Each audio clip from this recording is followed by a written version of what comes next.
My mother-in-law blamed my sister when her friend's daughter flirted with her husband.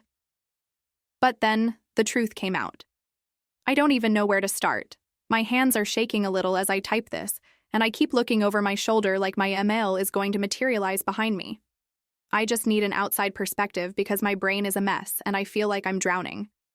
I need to know if I went too far. I live in Medellin, which, if you've never been, is a city of impossible views.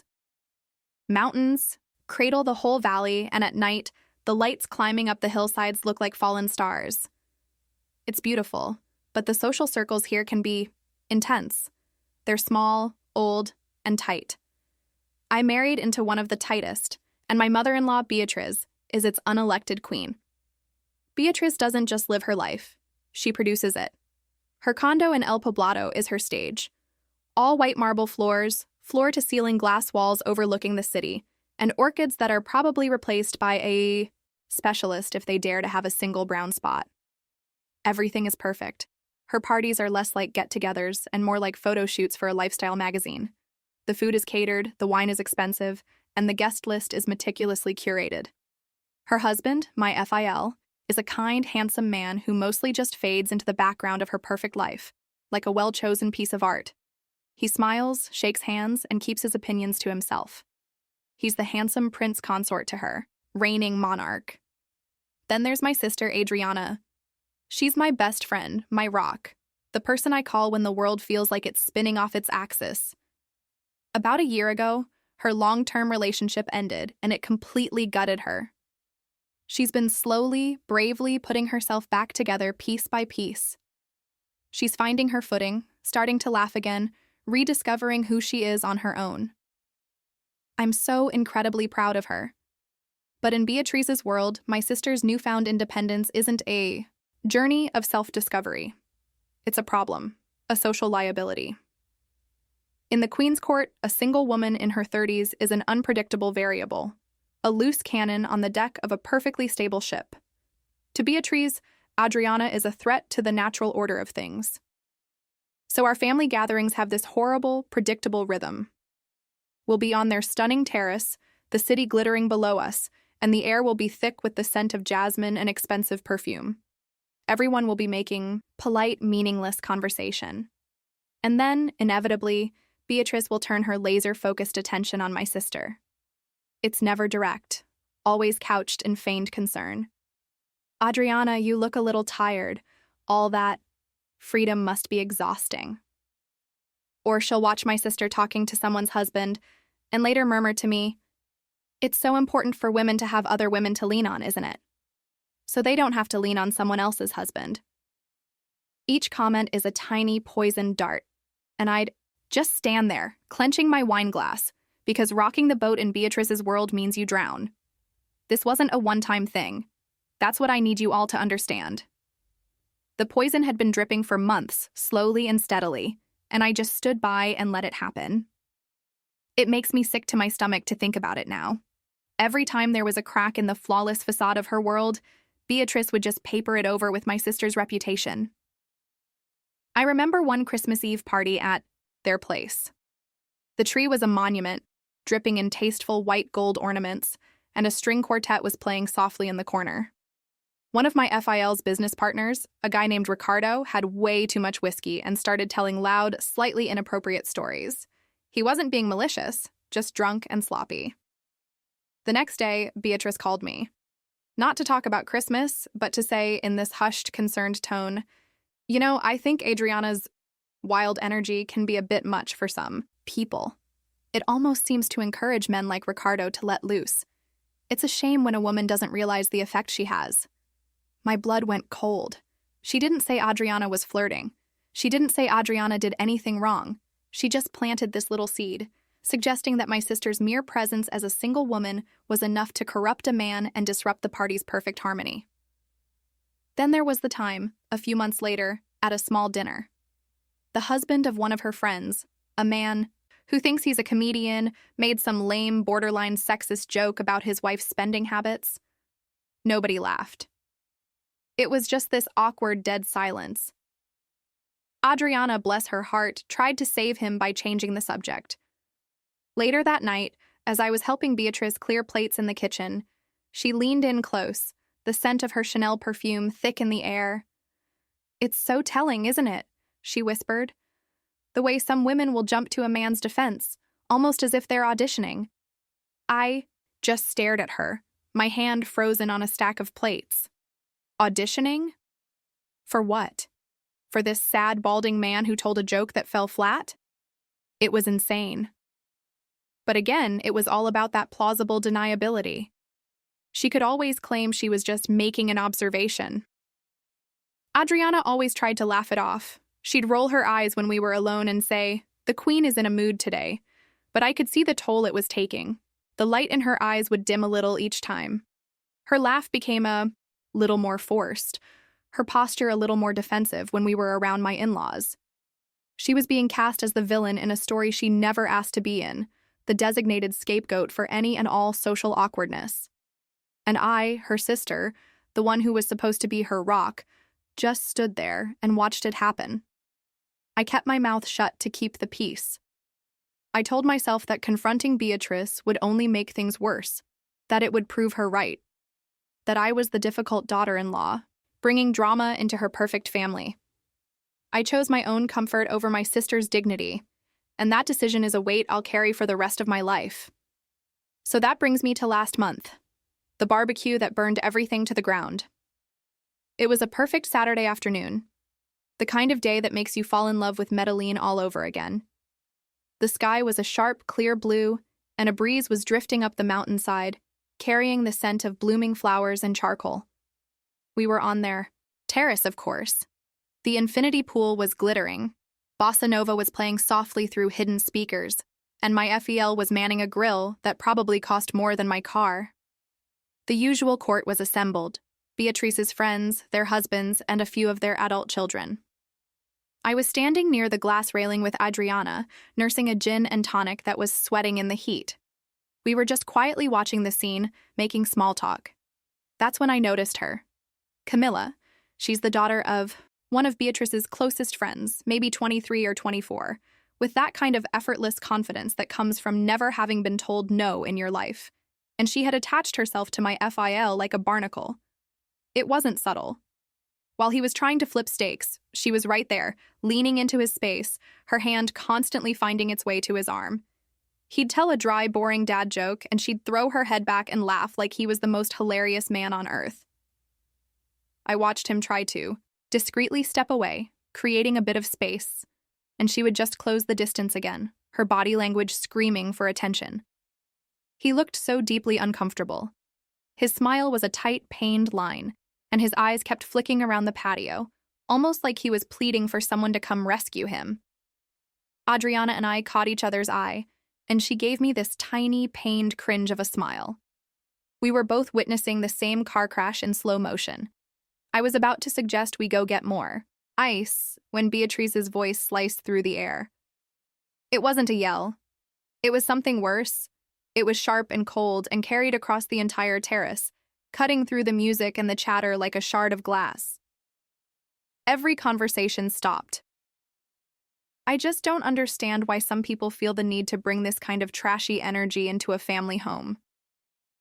My head snapped up. I was expecting her to be looking at Camilla, who had just theatrically brushed something off my Phil's shoulder. But she wasn't. Her perfectly made-up face was a mask of cold fury, and her eyes were aimed directly at my sister. Adriana froze mid-sip, her glass hovering in front of her lips.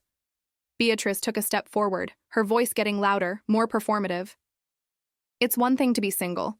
It's another thing to encourage indecency in front of everyone, just to make other women miserable. My blood turned to ice.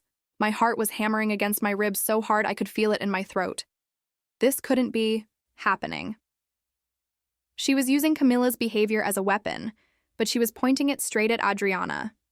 The injustice was so blatant, so surreal, it felt like the world had tilted on its axis. Adriana just stood there, completely exposed in the sudden dead silence of the party. Her face was pale, her eyes wide with shock and humiliation. Then came the final, killing blow. Beatrice's gaze swept over her own husband, then Camilla, before landing back on my sister with theatrical pity. I guess some women just can't stand to see a happy marriage. The party was over. The air was thick with a silence so profound it felt like a physical weight. Everyone was just staring, frozen. And my sister, my strong, funny, incredible sister, just stood there, utterly speechless, with the queen's poison dripping all over her in front of everyone. She looked so small. In that frozen moment on the terrace, my entire body went into overdrive. My blood felt like it was boiling and freezing at the same time. A hot, furious wave of adrenaline surged up from my stomach, screaming at me to do something. To point a shaking finger at Camilla, still plastered to my Fael's side, and yell, "Are you blind? The problem is right there." I wanted to detonate a truth bomb in the middle of her perfectly curated party and watch the shrapnel tear through her web of lies.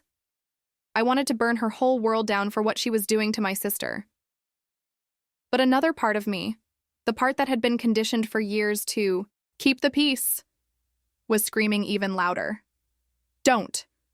Don't give her the satisfaction. She wants you to lose control. She wants to paint you as hysterical. Think of your husband. Think of Christmas. Just de-escalate. It was a paralyzing internal war, and it all happened in the space of about 3 seconds while the entire party stared. I looked at Adriana. The gin and tonic was still in her hand, trembling so hard a little bit sloshed over the side onto her fingers. She didn't even seem to notice. Her face was ashen, her eyes locked on some distant point over the city, completely vacant with shock. She looked like she'd been slapped, and that's what did it. Seeing her so small, so publicly humiliated, broke the spell. The primal need to protect her finally won out over the instinct to appease my ML.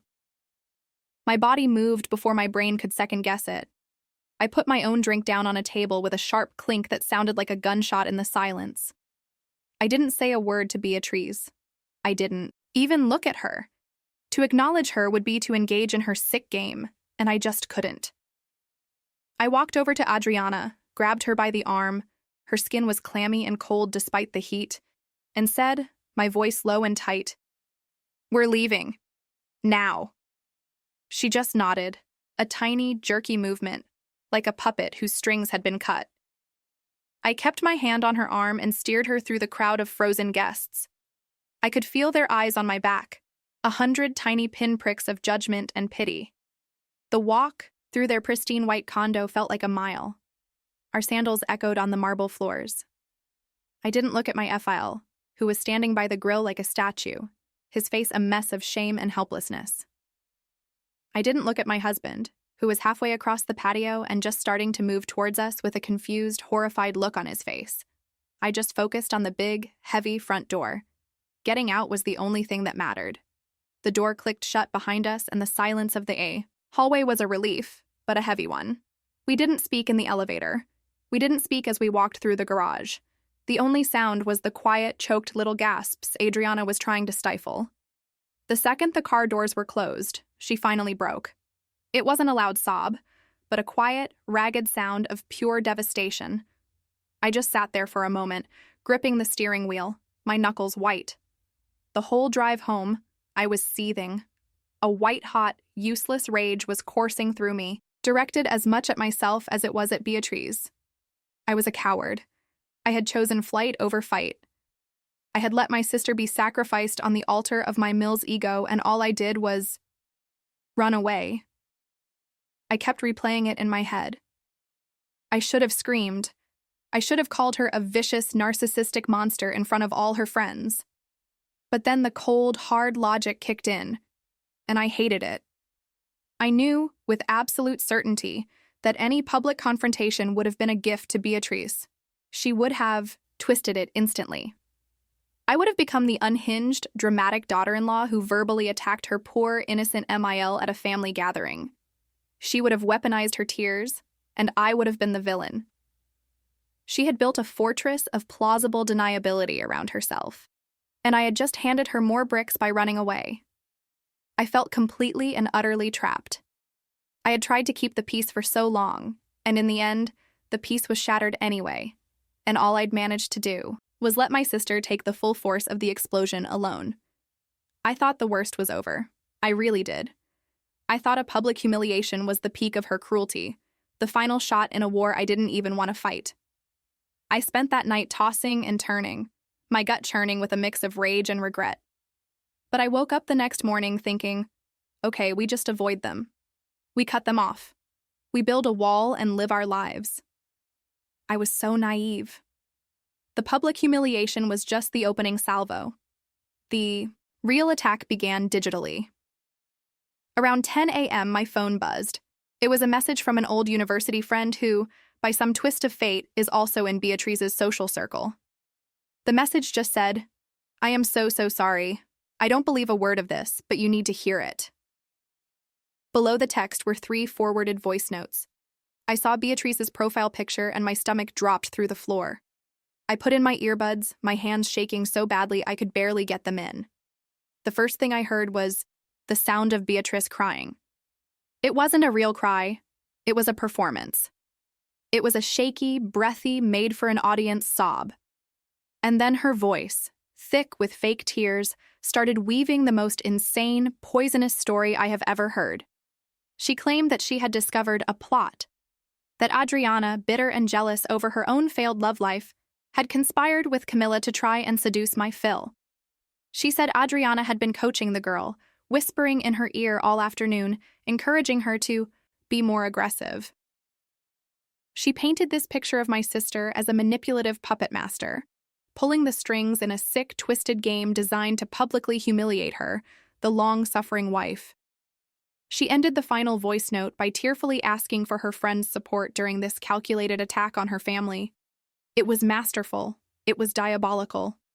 She wasn't just deflecting blame anymore. She was salting the earth.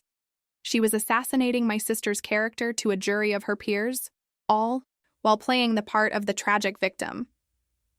I felt like I couldn't breathe.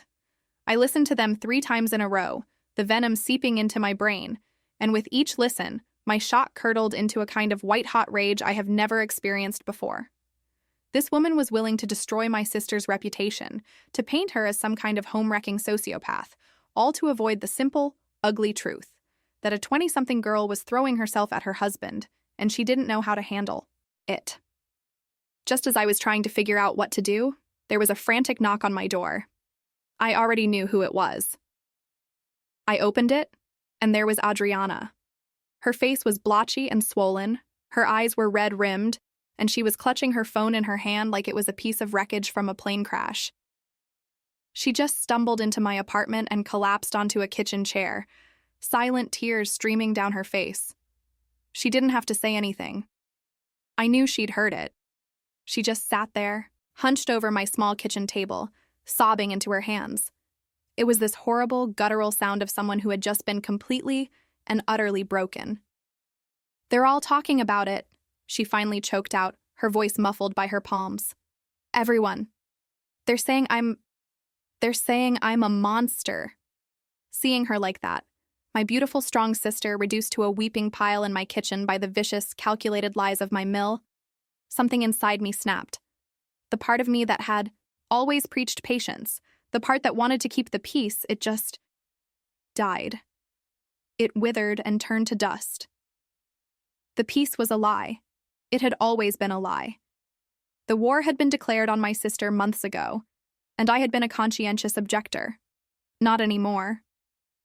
I knelt next to her chair and wrapped my arms around her shaking shoulders, and as I held her, I made a promise to myself. I was done being a neutral party. I was done being a coward. I looked at the tears soaking into the sleeve of her shirt, and a cold, hard clarity settled over me. I wasn't going to let Beatrice burn my sister's reputation to the ground just to protect her own fragile ego. The truth was out there, and I was going to find it. And then, I was going to use it. I was going to use it like a weapon. Vengeance is a meticulous thing. It requires a cold, quiet focus that I didn't know I had in me. For a week, I was a detective in my own life. The barbecue, like all of Beatrice's parties, had one of those trendy photo booths with props and instant digital sharing. A long-shot phone call to Adriana confirmed my luck. A friend of hers worked for the company that provided it. One tearful explanation later, and I had the admin password to the entire event gallery, including the deleted files. And there it was.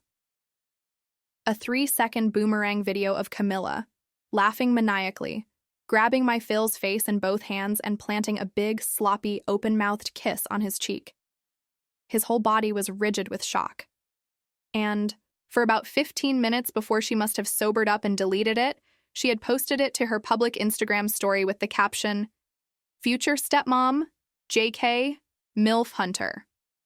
I screenshotted it so fast my thumb went numb. The final piece of the puzzle was the hardest. I had to go to my file. I met him for coffee near his office, my heart pounding. I didn't accuse him of anything. I just slid my phone across the table with the screenshot open and watched his face. He aged 10 years in 10 seconds. He finally admitted, in a low, ashamed whisper, that Camilla had cornered him in the lobby on her way out and slipped her number into his jacket pocket. He was so tired of being an accessory, so humiliated by the whole situation, that he made the call. He got me the security clip from the building's lobby camera. It was grainy, black and white, but unmistakable.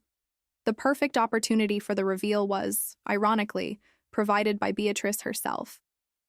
She invited us to a reconciliation brunch that Sunday. The invitation said it was time to heal and move forward as a family. The audacity was breathtaking. I accepted immediately and told her in my sweetest voice that I had put together a small slideshow of happy family memories to help remind us all of what was important. She loved the idea. The brunch was a masterclass in tension. The same group from the barbecue was there, all sipping mimosas and picking at fruit tarts, speaking in hushed, careful tones. After about an hour, Beatrice stood up and, with a magnanimous smile, announced that I had something to share. I took a deep breath, connected my laptop to their enormous wall-mounted TV, and pressed play. First, I played her voice notes. Her own shaky, tear-filled voice filled her pristine living room, telling the story of my sister's cruel conspiracy. I watched her friends nod in sympathy, patting her arm. Then, the screen went black, and the boomerang of the kiss played on a loop. Silent. Just the image of Camilla's, mouth on my FIL's cheek, over and over. A few people gasped. Then came the screenshot of the Instagram post, the MILF Hunter caption blown up so large it was impossible to miss. Finally, I played the lobby footage, the silent, grainy clip of Camilla slipping the piece of paper into his pocket. I let it all hang in the air for a moment before intercutting it all one last time with her own voice saying, "A calculated attack to humiliate me." The silence that followed was the most profound I have ever experienced. It wasn't just the absence of sound. It was a physical presence in the room, heavy and suffocating. No one moved. No one breathed. I finally looked at Beatrice. Her face, it didn't get angry. It just crumpled. It was like watching a building implode. All the structure, the regal posture, the perfect mask of the queen, it all just collapsed inward, leaving behind a hollow, bewildered-looking woman. Her husband just stared at his plate, and under the crushing weight of his shame, I could see a flicker of something I'd never seen before. Relief. Camilla's mother stood up, her face a rigid mask, grabbed her daughter by the forearm without a single word, and literally dragged her out of the apartment. The adrenaline drained out of me in a rush, leaving me feeling hollow and cold. I had won. The truth was out. My sister was vindicated in the most public way imaginable. But as I stood there, watching my mill just staring blankly at the dark TV screen, I didn't feel the righteous triumph I had expected. I just felt sick. I had set out to defend my sister, but I hadn't just exposed a lie. I had taken a woman's deepest insecurities, her fear of aging, her obsession with appearances, and I had turned them into a weapon to publicly execute her identity. I did to her exactly what she did to Adriana, only I had receipts. Did that make it better? Or did it make me just as cruel? I can't shake this awful, creeping feeling that in my quest for justice, I became a calculating monster myself. I set out to save my sister, but I think I might have just destroyed my family in the process. It's been 3 weeks. The dust is still settling, but the landscape is permanently changed. Beatrice sent out a formal, stilted apology to the same group chat she'd sent the voice notes to, saying she had misinterpreted a complex situation and was deeply sorry for any pain her words had caused Adriana. It was a PR statement, not an apology. She sent one to me privately, a single text that read, "I am sorry my actions pushed you to such an extreme place." It was the most passive-aggressive, blame-shifting non-apology I've ever seen, and I didn't even bother to respond. She and my FIL are in counseling. My husband told me his dad finally put his foot down, said that things had to change or he was done being a silent accessory in her life production. I should feel good about that, right? But the victory feels so hollow.